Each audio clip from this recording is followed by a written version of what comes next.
Bonjour à toutes et tous. Aujourd'hui, nous sommes le dimanche 23 juin 2024 et nous sommes donc à une semaine du premier tour des législatives. Ces législatives, qui n'étaient pas prévues au départ, vous n'avez pas pu passer à côté. C'est juste impossible. Et moi, la question que je me suis posée en tant que sceptique, c'est en quoi je pourrais aider les gens à savoir pour qui voter ou tout simplement pour leur donner envie d'aller voter car c'est très important. Et j'ai reçu, il y a quelques jours, un article rédigé par un ami qui est chercheur, et il a accepté de répondre à mes questions. Et je pense que ça peut être très intéressant pour vous. Donc on va s'intéresser à la science des données et à ce que cette science peut nous apprendre sur ces législatives. Générique.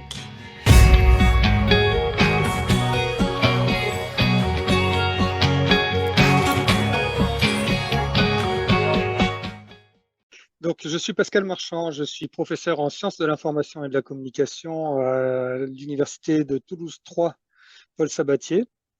Et donc, j'enseigne en gros les sciences humaines et sociales, les biais cognitifs, les représentations sociales, mais aussi tout ce qui est statistique et informatique appliquée aux sciences sociales, et puis aussi histoire des sciences.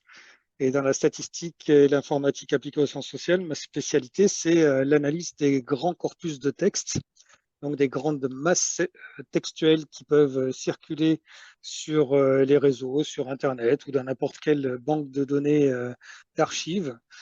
Et donc, quand on a affaire à des très très gros volumes de textes, je parle en plusieurs millions de mots, mais à ce moment-là, on ne peut pas les lire parce qu'on n'a pas les ressources non seulement cognitives, mais aussi matérielles pour lire tout ça. Et donc, on a recours à des logiciels qui nous permettent de classer le lexique, de cartographier, d'extraire des segments caractéristiques. Si on a des informations sur qui parle et dans quelles conditions il est, ben on peut profiler le lexique en fonction de ses caractéristiques. Voilà, donc c'est un ensemble de méthodes qui ont vu le jour à la fin des années 60 dans les universités, notamment à l'École normale supérieure de Saint-Cloud, puis à Strasbourg aussi, et puis qui depuis quelques années se développent, se répandent un petit peu. Et moi, je travaille à Toulouse avec un logiciel libre qui est développé par mon collègue et ami Pierre Ratino, et donc qui s'appelle Iramutech, et qui est donc une grande boîte à outils qui repose sur un moteur de statistiques et de mathématiques libre qui s'appelle R. Et donc, à partir de ça, Pierre Ratino a développé une interface et des spécificités pour analyser les textes. Super. Du coup, moi, je t'ai contacté aujourd'hui parce que hier, je crois, tu m'as envoyé un document qui vient d'Iramutech sur législative, la science contre les stéréotypes. Et comme je disais juste avant qu'on démarre l'enregistrement, avoir une vie sociale, ça m'intéresse pas. Donc, faire une vidéo en vitesse avant les élections sur ce sujet, ça m'intéresse. Après la défaite de son camp aux élections européennes le 9 juin, où le Rassemblement national a obtenu 31,3% des voix contre 14,6% pour la majorité présidentielle, le président Emmanuel Macron a annoncé la dissolution de l'Assemblée nationale, entraînant des élections législatives anticipées qui auront lieu les 30 juin et 7 juillet. La dissolution de l'Assemblée est prévue par l'article 12 de la Constitution française et permet au président de mettre fin au mandat des députés de manière anticipée. La dissolution actuelle désynchronise les élections législatives de l'élection présidentielle, ce qui pourrait réintroduire la possibilité de cohabitation politique. Et les projets de loi en cours sont suspendus, mais pourront être repris sous la nouvelle mandature si présentés à nouveau. Pour ça, je vous laisse aller regarder la vidéo de mon ami Vous avez le droit qui est en description. Qu'est-ce que peut dire la science en fait sur ces élections qui arrivent? Que peuvent dire les statistiques sur ce qu'on lit sur Internet en gros?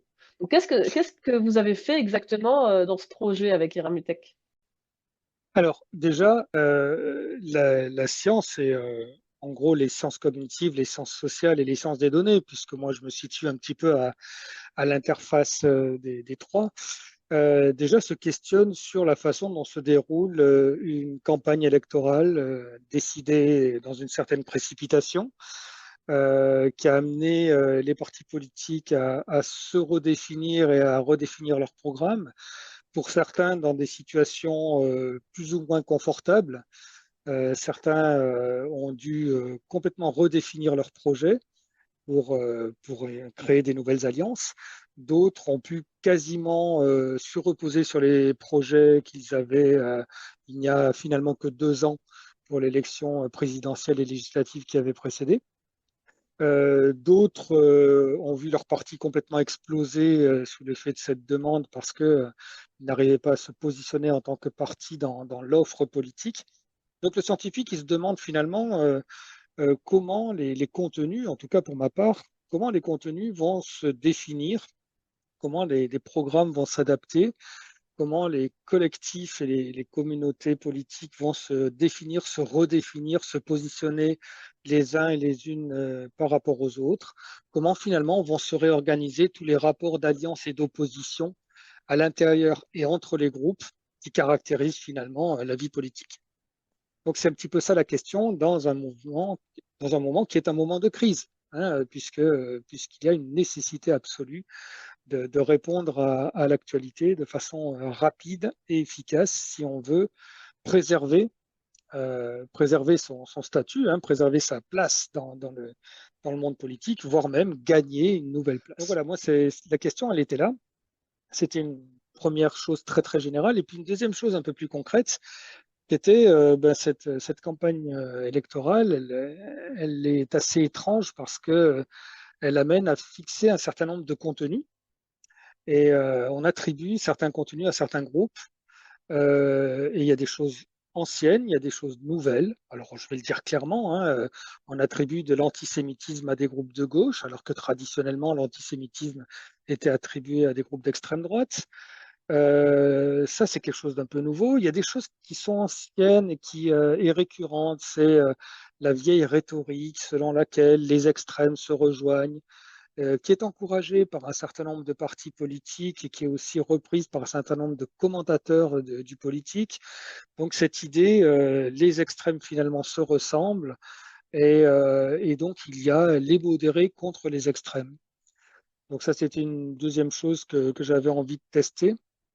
Et puis, quelques petites choses aussi sur des phénomènes d'actualité liés à la nécessité de construire des programmes. Quel est le lien entre les programmes écrits, donc qui sont travaillés par des appareils politiques qui prennent du temps pour essayer de fixer un certain nombre de projets par écrit, et puis l'aspect discours circulant dans les médias et puis sur les réseaux sociaux.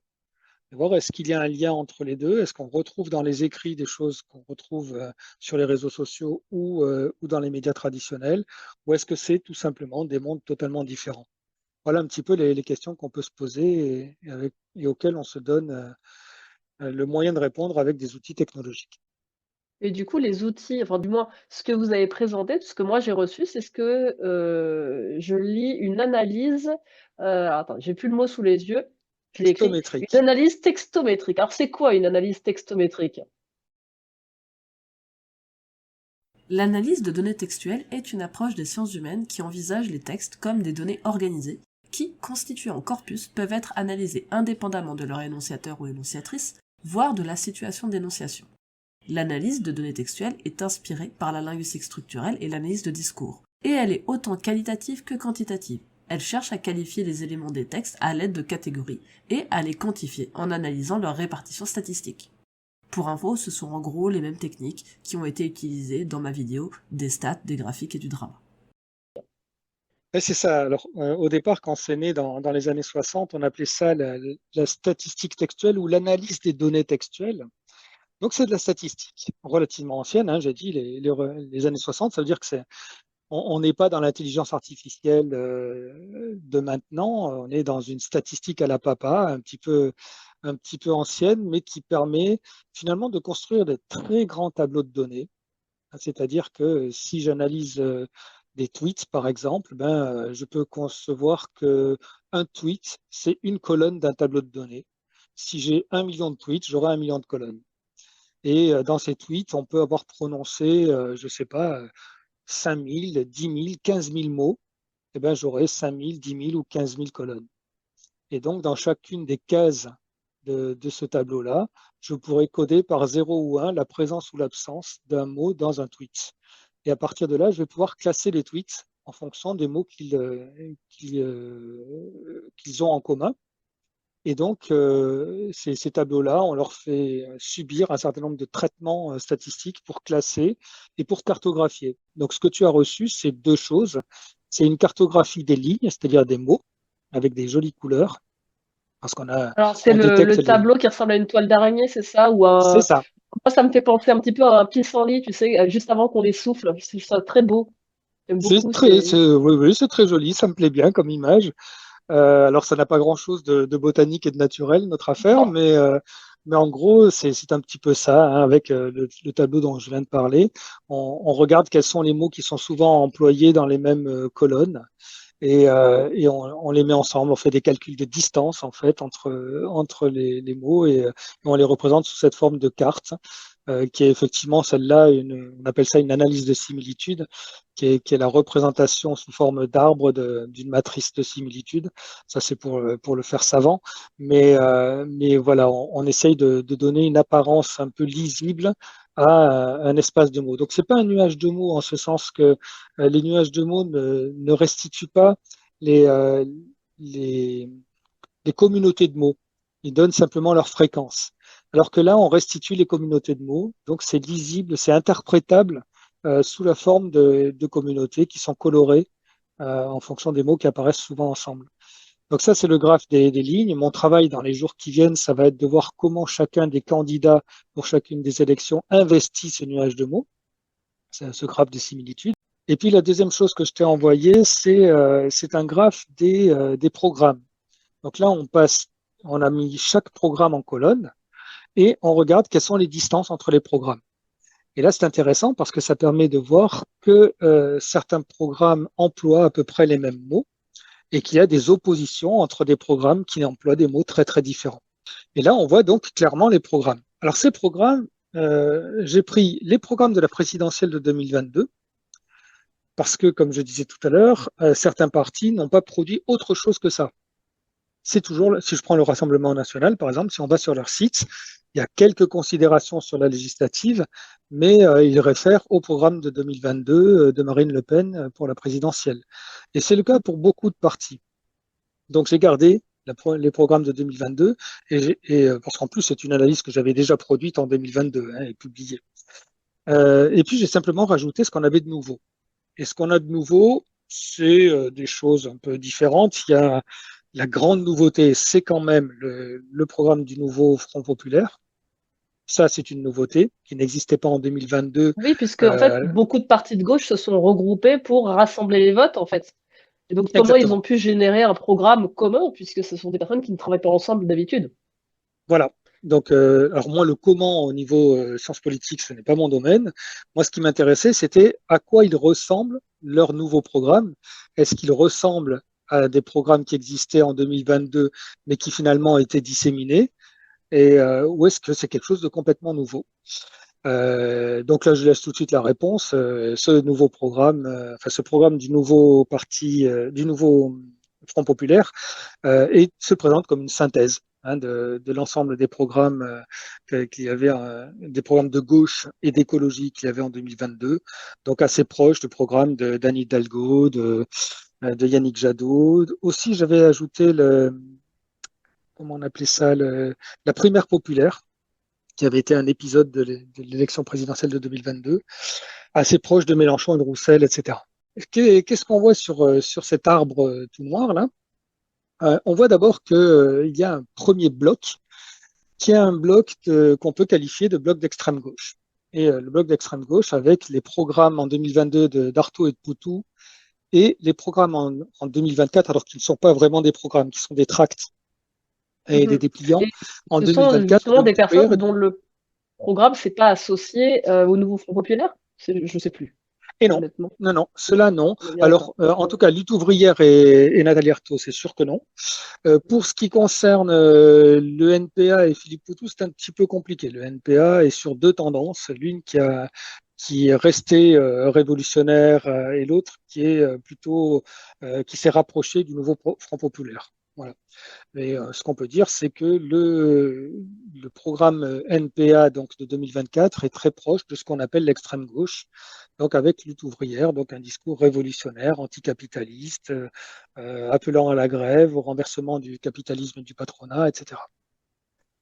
Ce qu'on remarque immédiatement, c'est que ni le programme de Mélenchon de 2022, ni le programme du nouveau Front populaire de 2024 ne sont proches de cette tendance-là.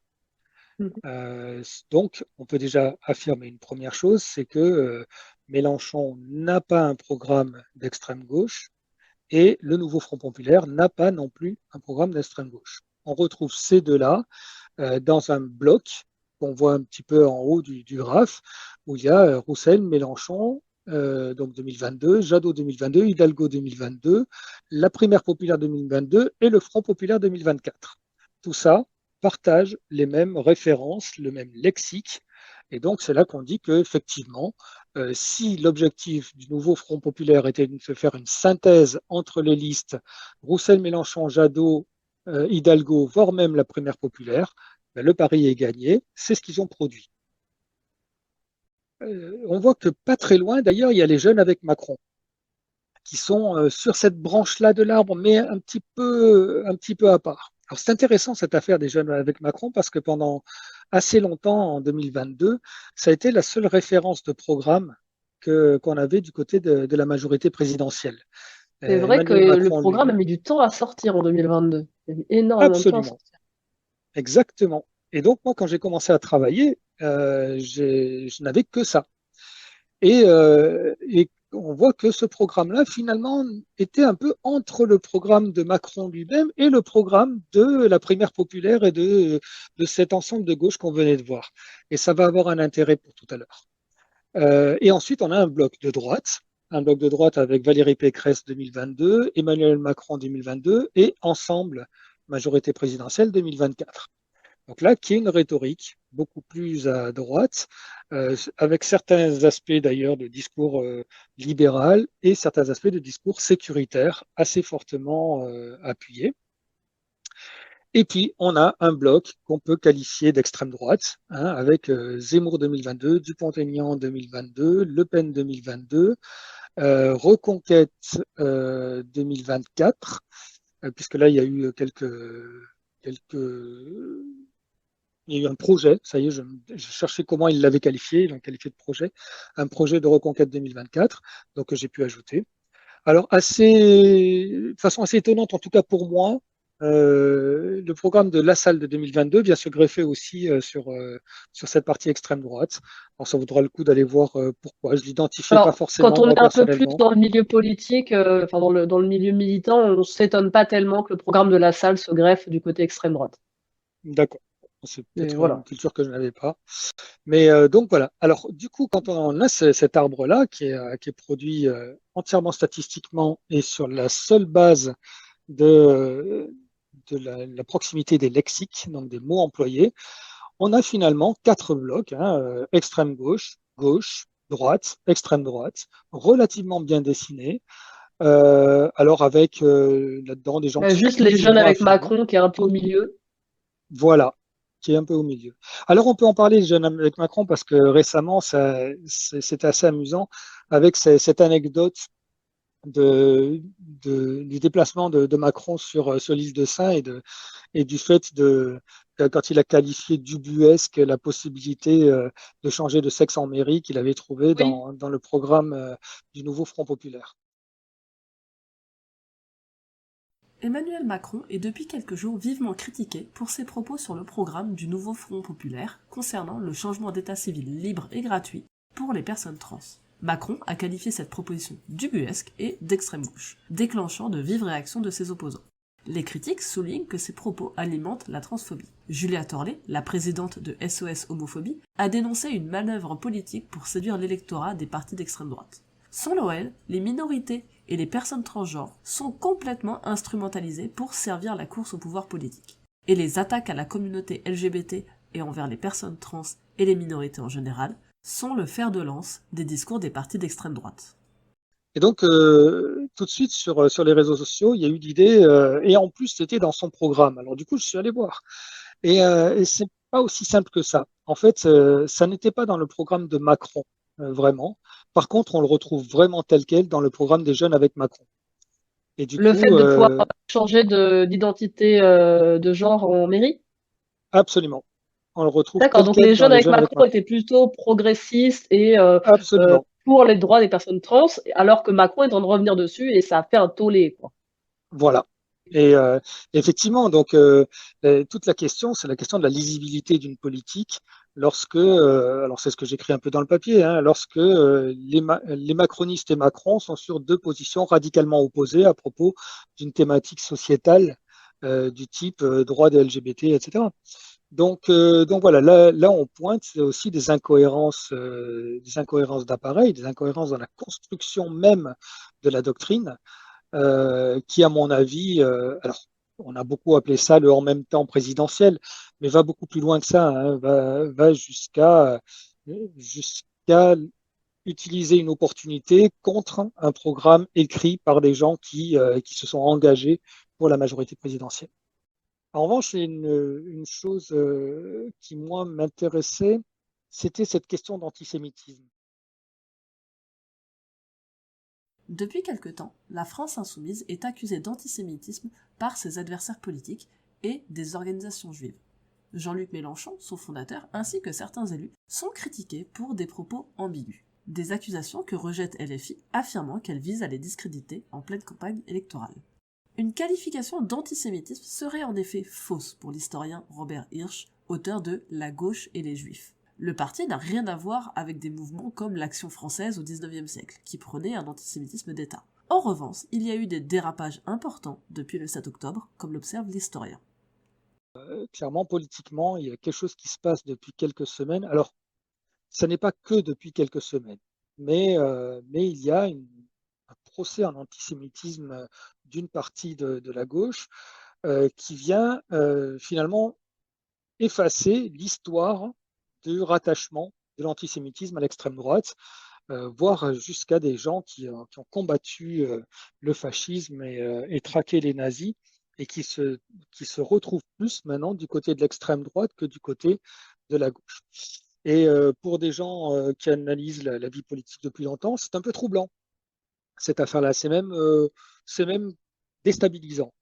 Et d'autant que personnellement, moi, je suis dans des cercles relationnels où je fréquente assez souvent des sympathisants ou des militants de gauche et même de la France insoumise, et où, franchement, il n'y a pas d'antisémitisme.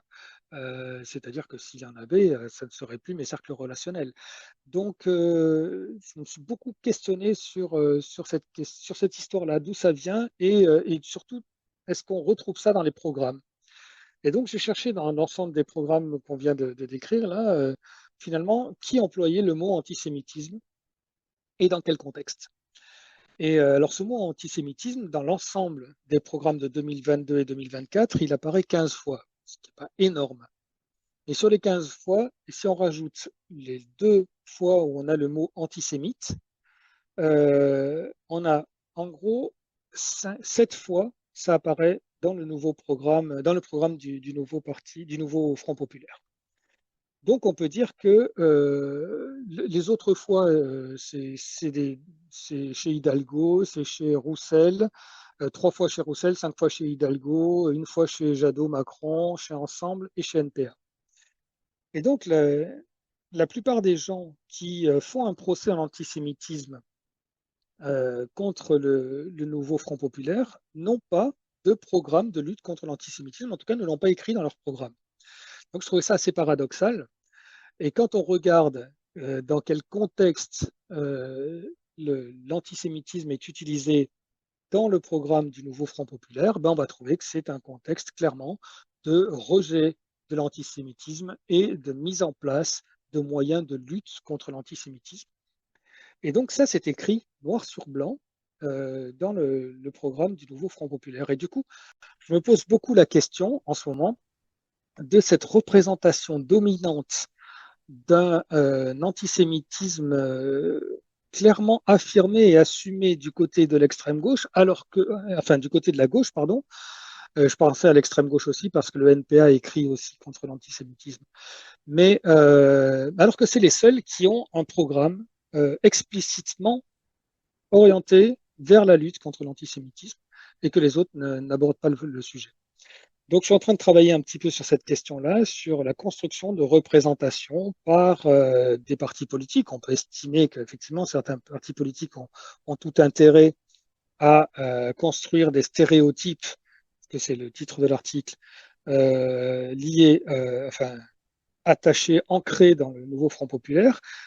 Mais la question, c'est que beaucoup de commentateurs, de journalistes, de chroniqueurs, et je ne parle pas des réseaux sociaux, relayent incessamment ce stéréotype et finalement, jusqu'à faire douter un certain nombre d'électeurs potentiels de gauche qui disent moi, je voudrais bien voter le nouveau Front populaire, mais si dans ma circonscription, c'est un candidat LFI qui se présente, je ne voterai pas pour lui parce qu'ils sont antisémites.